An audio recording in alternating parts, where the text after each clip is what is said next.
far as like being quarantined and whatnot. And me and Frank's collaboration, well, most as far as the album was concerned, we handled most of it pre quarantine. You see what I'm saying? But there was a lot of footwork that needed to be done afterwards. You know, with recording different verses, getting things mixed and mastered. You know, and I'm not gonna lie. In the beginning, I took it serious, but I wasn't on it. You know, like going with much precaution until, you know, I mean, it's just kind of hard to ignore what you see on the news and the deaths and everything. And a lot of these deaths are hitting close to home. You know what I'm saying? So I think at one point I said, you know what, we really had to take this serious. So I took the liberty, you know, to really kind of just shut it down and really get into a routine. And then that's when, you know, you talk about being locked in the crib on quarantine, it's almost been a year now, you know, and it's like, it's only so much you can do. You understand what I'm saying? And even with the beats, you know, I thought like, okay, since I'm locked in, I'm about to make beats, you know, 10 beats a day. You know what I'm saying? And sometimes it's like that, sometimes it's not. You know what I'm saying? That human contact, you know, it's nothing else that could recreate that. You know what I'm saying? So we try our hardest, you know, to try to recreate that with Zoom meetings, whether we got to meet up, you know, and keep it down to a minimum. But you know, I like here, like I'm here at my setup. You don't really see much around, but right next to me, I got my 2 turntables. Everything is close around me too. I said you got the inspiration with the kicks around. I might need to do the same thing because I don't know how much longer we going, you know. But you know, that's what it is. It's just like, you know, like you was going back to the grind. You know, a lot of us that are still doing it, you know, we just never stopped. You understand what I'm saying? So now with this quarantine thing, you just trying different new things, just stay active, keep the mind flowing, you know, and just to stay on point and keep from going crazy. You know what I mean? So, like straight off to piggyback, like what Chuck was talking about in regards to how to stay active during this quarantine. It's been a big mental strain and emotional strain, aside from like the physical, you know, health things that occurred throughout the whole year of 2020 and even still bleeding into now, right? I could say the funny thing is my creativity flourished in different areas than like outside the pen. Even like constructing this album with Chuck, right? It was now looking at the album in more of that audio cinematic form, like into a more depth. Like it was like this album is a score of our lives and of our paths and of our journeys. So, you know, sometimes like you just make the project and you're like, yo, the music is there, but like now it's just like understanding like, yo, why we need certain skits here, why we need to add certain effects, like just like to suit the whole theme of it. So like just being able to flourish and look at things in that different nature, and then trying to provide other events like for artists. Like I'm not gonna hold you, like I still was throwing like underground shows. Like we took the precautions needed, but it's just like I just can't, bro. I need to be in front of people. Like my message and my spirit is for the people, and I need that human interaction. Like so we was throwing open mics. We were still putting together like underground like joints for people to rock out, for artists to be able to express themselves. Like and one of the things I did appreciate and still do appreciate is because it's so raw.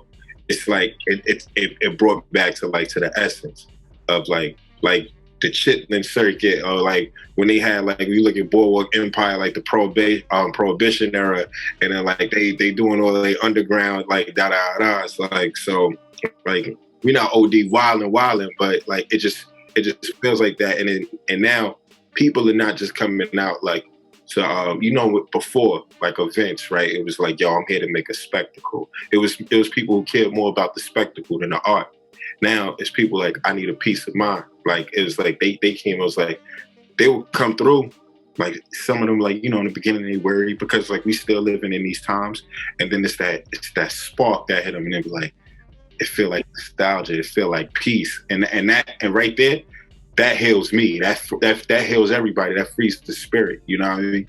So just being able to provide that. And then as like the things were going on, like I was inspired so much more to just put on, like for connection, because when the whole protests were happening with the George Floyd, your Breonna Taylor, the Ahmaud Arbery, and then and so much more names that that get unsaid because we don't get the fortunate information always delivered on a big scale to list every names, because it will horrify the masses if they knew how consistent this was, right? And they still try to live within their ignorant bubble. But like, I felt this year, because everybody was so closed in, that it just put it in your face. Like, yeah, this been happening. Like, this ain't nothing new. And now that y'all told us we gotta stay in the crib, we gonna wild out even more to let you know we tired. We been tired. Like, so I gotta shout out like my bro Descendant, who's a part of like the Black Lives Matter Greater New York chapter. Now, aside whatever like people's opinions on certain nonprofit organizations, just seeing those who out there for a purpose is really what I care about, and people being out there with the intent of a solution. Because this is something like we talked about probably prior, Chuck, and I was like, one of the reasons like I stopped being like marching and doing the activism work that I was doing a lot is because I got tired of just marching. Like, that's it. Like, what are we doing? Like, I want a solution. So when I was seeing like certain things that his chapter was a part of, like, presenting certain like bills and laws that should be passed and things of that nature, solutions that can enlighten people. My bad, I just went off on a tangent, but like this is what the thing that flourished the creativity. You know what I mean? And then it was like, it was more so being able to continue to live to later write what I need to write, like being in a moment. So like and this is what I was just like end this question off real quick. The one thing that I'm very, very, very grateful for 2020 is it taught everybody to come face to face with their biggest enemy, and that's self-insecurity, self-doubt. Because like at times we put off that self-healing because we was always on the move, and it felt like God was like, I'm sitting you down now. Like, you put this on the hold too much. Like, you gotta handle this. You gotta heal, because a lot of us already been damaged and been broken and been unhealthy spiritually. So like this gave that time to sit down and put in perspective what really matters. Right. And one thing that pretty much helped me really much throughout this is dialing it back and really just focusing on controlling what you can control. It's been a lot of stuff that we've seen on television, that's been coming out. They talking about aliens, in the midst of all of this, is, that's a whole nother, like, so, it's just thinking about all of that, and just, you can go crazy yourself. You know what I'm saying? So what helped me was, going back day to day, control what you can control your surroundings, control your being as much as you possibly can. And, and just kind of see where the chips fall, you know what I'm saying? And don't be confused, by what you see on television, by misinformation. And it's really going back to just, going back to self-governing. You understand what I'm saying? Like, you see people talking about wear the mask, don't wear the mask.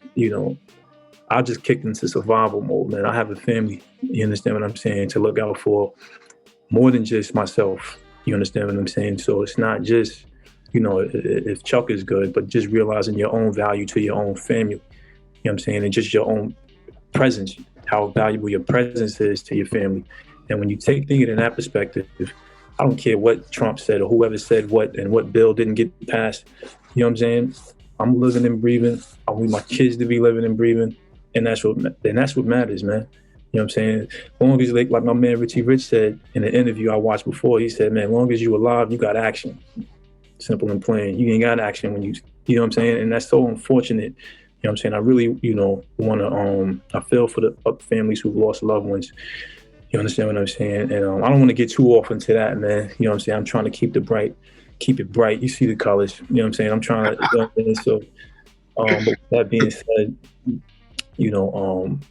this album, going back to the music, was really just like one of those just experiencing, making it and now promoting it, you know what I'm saying, it's just uplifting me and keeping me, sparking, enlightened, you know what I'm saying, as of right now. So